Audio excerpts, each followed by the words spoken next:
I got to go out and rope with Harlon and Bo.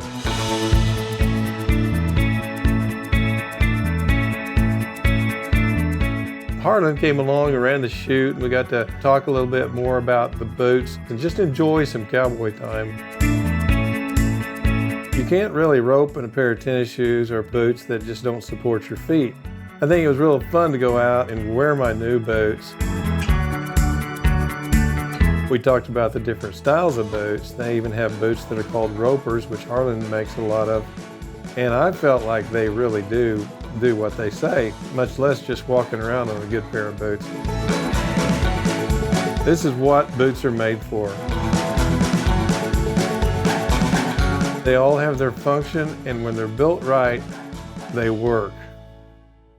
Hi, I'm Steve Boaldin, and I'm a cowboy artist. Today we're going to Guthrie, Oklahoma and Kingfisher, Oklahoma to meet with 3 guys who make cowboy gear, such as headstalls and boots. You know, there's a story behind every one of my paintings. This program is about those stories and my search to find them. I travel to ranches across the country to see cowboys in action and to gather authentic material for my paintings. Along the way, I have the rare privilege of meeting ranchers and their families who pass along their passions in the cowboy way of life. So join me as I capture these real cowboys, their horses, and their cattle on canvas. Welcome to Art of a Cowboy.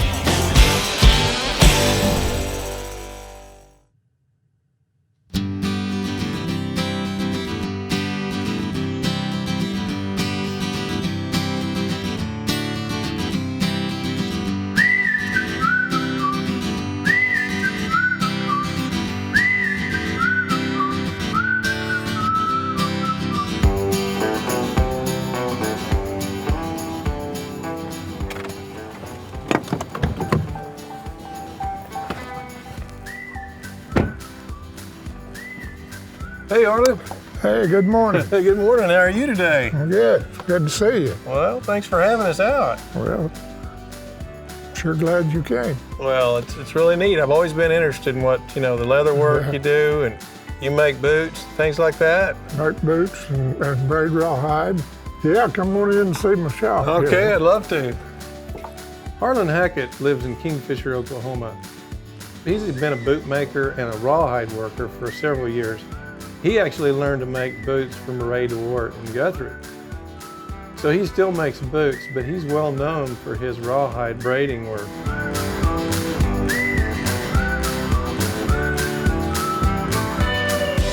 This is my home away from home. I spend a lot of time out here. I had a Western store here for 30 years, and we've done a little repair in the back, kind of brought in customers. But I wanted to have it when I retired, and it's really worked out good. My wife lined me up with Ray Dorwart.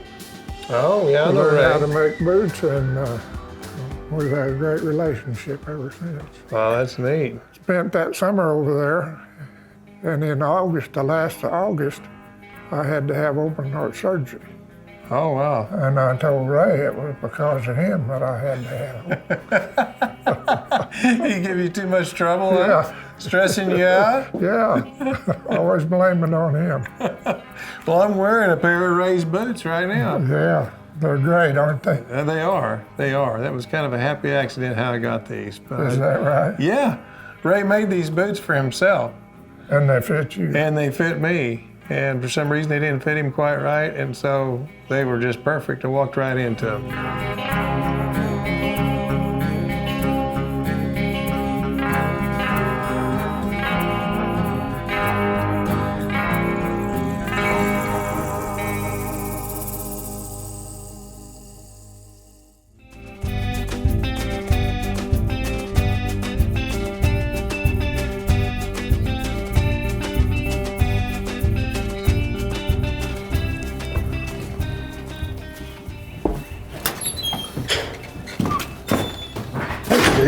How Hey, you Ray. doing this morning? Good. How are Doing you? so early.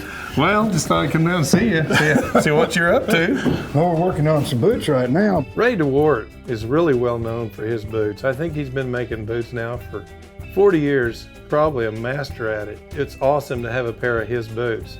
Well, I didn't come down here to see you today to tell you my boots are worn out because that just doesn't happen very often. No. So they're still in great shape, but I've had them a year. Only had to have the heels put on them one time. You're the world's best boot maker, so I'm not here to complain about that. I just want to come down to see you. I've got cowboys out there that have got boots that are over 20 years old, and they ranch cowboys. They're wearing them every day, and you know they need new soles and heels every once in a while, but the boot lasts. And part of that, we use the very best of the leather we can get, but also everything's made to measure. Oh yeah. So you don't have undue stress somewhere and slack somewhere else, which is hard on your footwear. Yeah. Oh, I tell you what, I've enjoyed having them. You know, they just fit me like a glove. Like I told you, I wore them a couple weeks and kind of broke each other in. You know, it's kind of like, I know that made you laugh because I wasn't used to wearing a pair of boots that were actually built good. When we went to Guthrie, Oklahoma, we went into Ray Dorwart's boot shop. And he was just a really, really nice guy. I met him a year ago whenever I got my boots, so I'd already known him a little bit. He's had this shop for several years. He's always been perfecting his gift.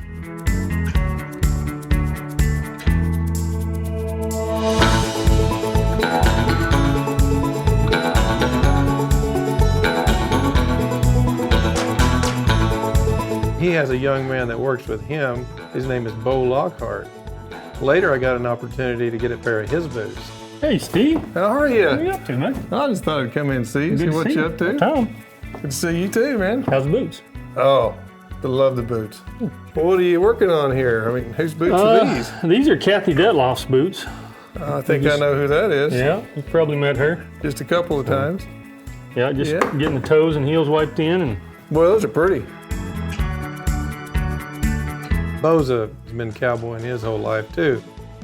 So the atmosphere between those two guys I felt was a really cool atmosphere. They had a lot in common. They really feel like the way of life of boot making and cowboying should never change.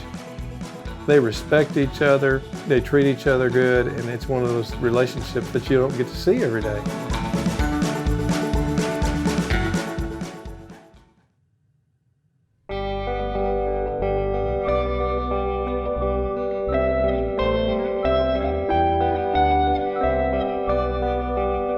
I'm working on a roper today, Steve. Started to stick the sole, and you got to get that lined up real good so it all matches. And roper's a lot different than building a cowboy boot. You can't build all this up like you do an inch and a half or 2 inch heel. So I'm gonna put this on the jack stand and stick this sole. Okay. See your process here. I'm gonna roll that.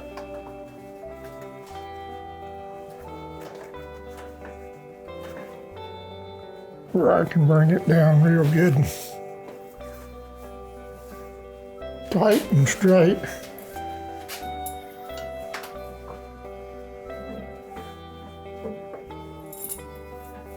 And put this strap on here to help pull that down. Kind of like cinching up a horse. Yeah. And that's that arch area that you've got to put in there. Yeah, you snug that arch down in there.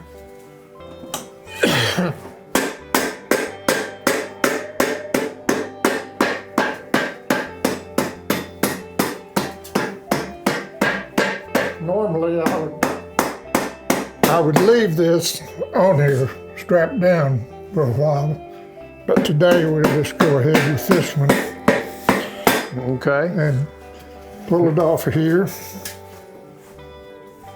And you put some pretty, what kind of glue did you put on there? It's a cement. Cement?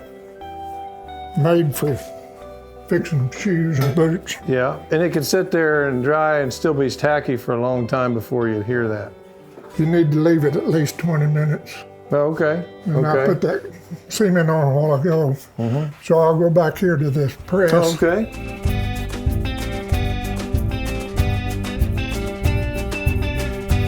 Snug that down again. Good. Oh yeah, I see you're putting it where two soles are really seaming up tight together. It's your sole and your welt. And this is what you call a full welt, where the welt comes all the way back to your heel counter. And I'm going to trim this now.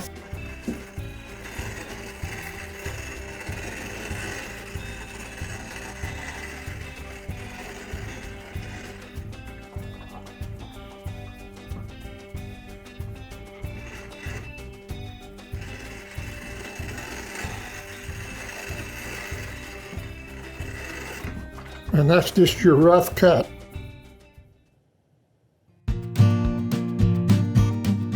Well, I've been working on this painting of Harlon. It's taken from one of his photos he gave me. It's back up in Kenton, Oklahoma, which is very close to where I'm from. So I'm really getting close to getting this one finished, but this is kind of a typical way I would start out my day. When a painting is just sitting here overnight, it dries with this medium that I work with. What I'm going to do is show you how I would start my day and then just talk a little bit about the painting process. I start over it with this medium here, and basically I'm just going to kind of put in part of this down here with Harlon. You'll see immediately that it starts getting kind of shiny, but I will wipe some of that off when I get a good layer of it on there. And this actually brings the colors back again to look fresh. So this helps me get a clear idea of what colors I'm painting into. And then I take one of these little makeup sponges again and just kind of thin that down to where it's not just slippery slidey. You know, like if you put paint into that right now, it would just slide all over the place and it wouldn't stay where you want it to.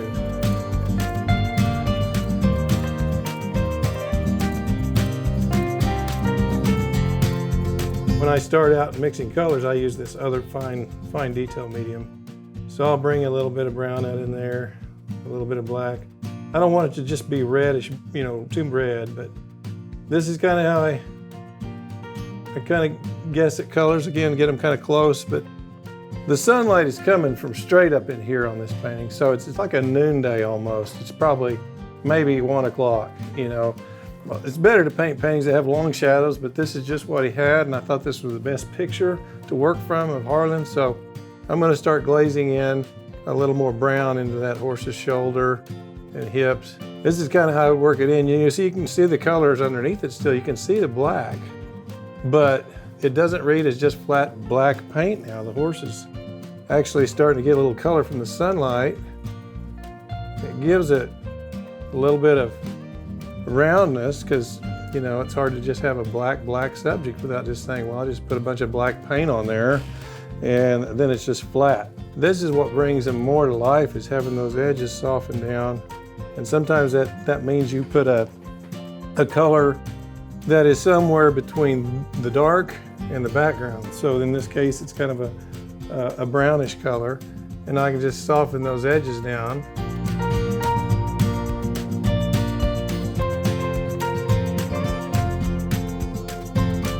My technique is a lot of detail in the main subject.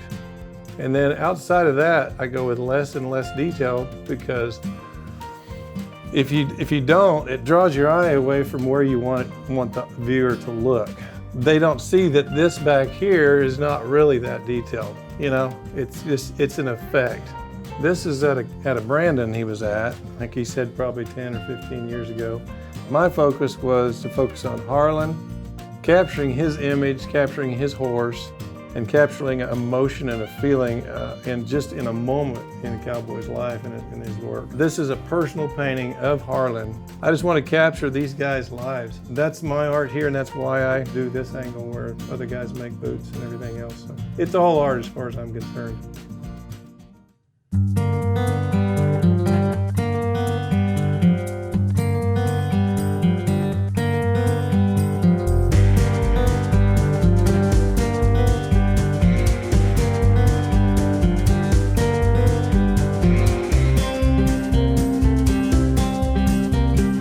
So today we're here with Bo Lockhart at Dorwart's boot making shop here in Guthrie, and he's going to show us a little bit of technique that he uses when he's building boots. Show the difference in what you get with a handmade boot. So we've got the toe wiped in, the heels wiped in. I'm just kind of gluing in these shanks right now, and then I'll kind of let this set up and dry, and then we'll start putting the foot in, putting, you know, everything that makes our boot what it is. The basic construction or style is pretty similar, but now is what really kind of sets our boots apart from here down, or up I should say. I call it about a 5-layer sole or foot versus most of those 2 or 3s. You know, we have a insole, which is what your foot is standing on. The inside of your boot is the insole. We'll put that shank on, and we have a shank filler, and a shank cover, and a ball filler, a ball cover, a rand, a sole, a heel. Most anywhere you go, you're gonna get a shank about half that size. Cowboys really like that. That really kind of gives you a lot more support on a stirrup, you know, and it still feels like you're standing on the ground. And this is a welt, you know, we'll take that welt and soak it, and it'll be sewn on right around there. And it'll look like that. Okay, so that kind of flattens out the surface all the way across. Kind of ties all that in, holds all that boot together. And you've got your heel seat here, which does the same thing. And then this ties your insole to your vamp, which to your welt, which is what you sew your sole to. You know, a lot like Ray, you know, having cowboyed, spent a lot of time doing that most of my adult life.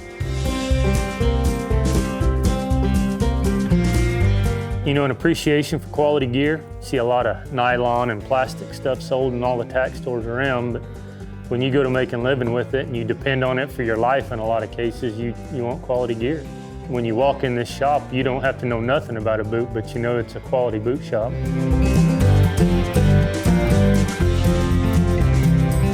We're all given certain gifts, I guess, to a certain extent, but we're all given time. How much time, we don't know, but it's what you do with that time, I think, that makes a big difference in your life or in other people's lives. If I spend my time trying to make somebody else's day better or somebody else's job easier, I think that's time well spent.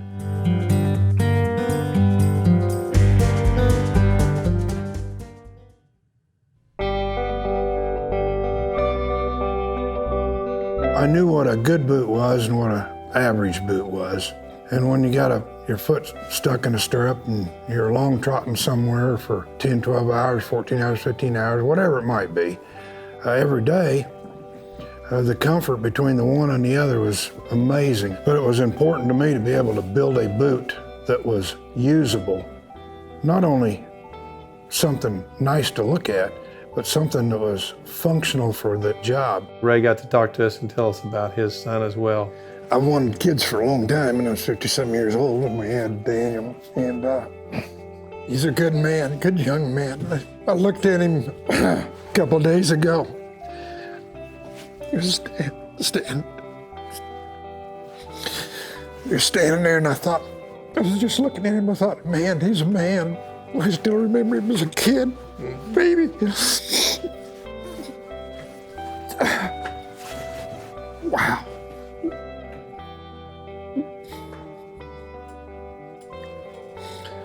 But he's got a good heart, and he loves Jesus, and whatever he does good.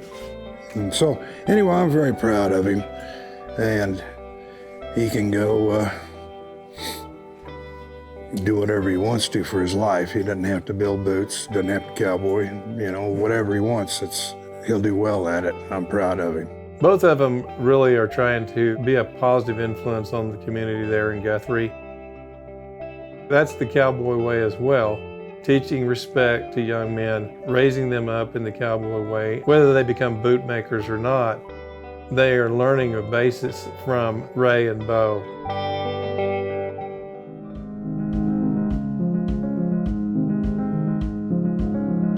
This painting was commissioned by Tom and Kathy Detloff. Tom had gone down to the shop and met Ray and Bo, and actually he kind of matched these two guys up. He had found Bo and thought, well, Bo might want to get with Ray to learn how to make boots because Bo did want to do that. And so they thought of this idea of making a painting that would show kind of an apprenticeship. One day I was in Edmond, and I'd seen the Dean Lively, Elaine Dean, had her window display, and I've just loved the stuff she had, and I made my way into the store and I met Elaine. 26 years ago, I opened Dean Lively Gallery in downtown Edmond, and the first artist that we did a one-man show with was Steve Boaldin. Well, they visited with me and I showed them around the gallery, and they looked and fell in love with a piece of Steve Boaldin's. They purchased that piece. While they were there, I mentioned to them there's a possibility that I could get in touch with Steve if they would like to meet the artist, and they said they would love to. From that point on, they contacted Steve to possibly do a commission piece for them. I was watching Ray and Bo work together right here, and it was the chemistry that you could see between them. At that point, Tom said, I have this idea. I think we're going to commission a painting. And I went, we're going to what? Okay. And so we designed together, the three of us, what this picture might need to look like. And then Steve went off to work on it. This is Bo back before he had a mustache. I'm tempted to go ahead and paint one in there. Bo might like it better, but I probably better ask Tom and Kathy about that. This whole foreground was very different. So I had to go back down and take pictures of tools in general. And one of the central focuses that they wanted in this painting was a Bible sitting here in the middle. Because Ray and Bo, they do talk about the Bible while they work. It focused on the relationship between Bo and Ray, and the word was extremely important, and the boots that Ray had made for himself but didn't quite work, that miraculously fit Steve exactly. It all started to come together, and it was awesome. The name of the painting is Walking with the Word. And that kind of comes from a little deal that's really interesting here. Ray, when he builds boots, he puts a scripture verse between the soles of a boot before he puts the sole on. So in between there's a scripture verse. These boots are actually the boots that I have on my feet right now. And those are the boots that Ray had made for himself that year earlier. There's a lot of meaning in this painting for these people. Tom and Kathy would come over and look at it in various stages at times when I was painting it. And we would talk about things like simplifying. There was a lot more things here that were in the way, and I think that was distracting. So we chose to pull things out. But this was a very hard painting for me to do because, you know, it's one thing to take a photo and just paint everything that's in that photo, but it's another thing to add things like these boots in the foreground when they weren't there, and to get the size proportion of those boots to fit like they're in front of you here, and then it goes back to them. These tools, you know, making up these tools here to go and lead the eye into the main subjects.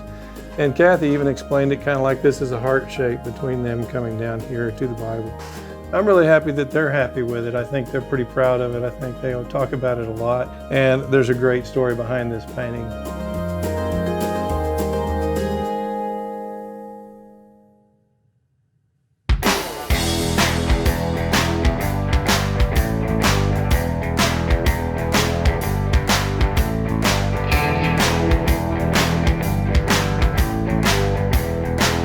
We got to rope together, Bo and I, and Harlon came over one afternoon to a place in Crescent, Oklahoma. And we really had a good time. The weather was beautiful.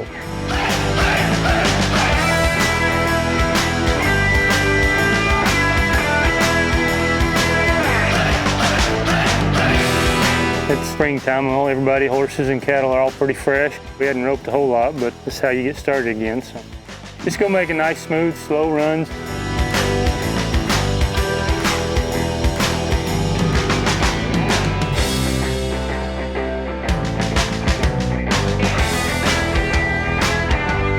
Turning cattle out's about all I'm good for anymore. I roped for years, but age caught up with me. But I still enjoy coming and turning out cattle and watching them rope.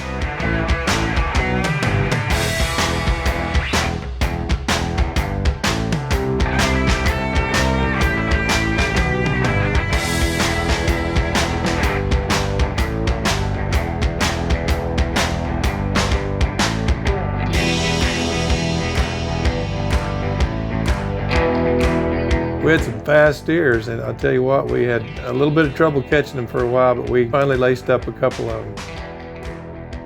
I used to do this a long time ago, but I actually learned a lot by just doing it and then talking to other guys, and it was just a great time to be together.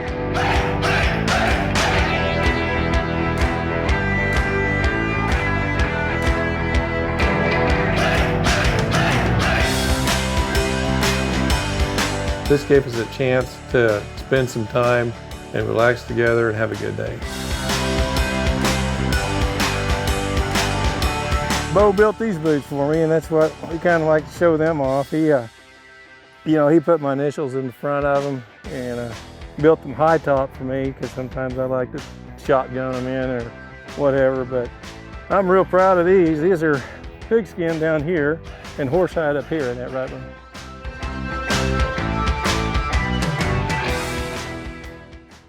I really had a great time with Ray, Bo, and Harlon, and have a new appreciation for the tools of the trade and the boots that I wear. Join me next time for another cowboy adventure. I'm Steve Boaldin.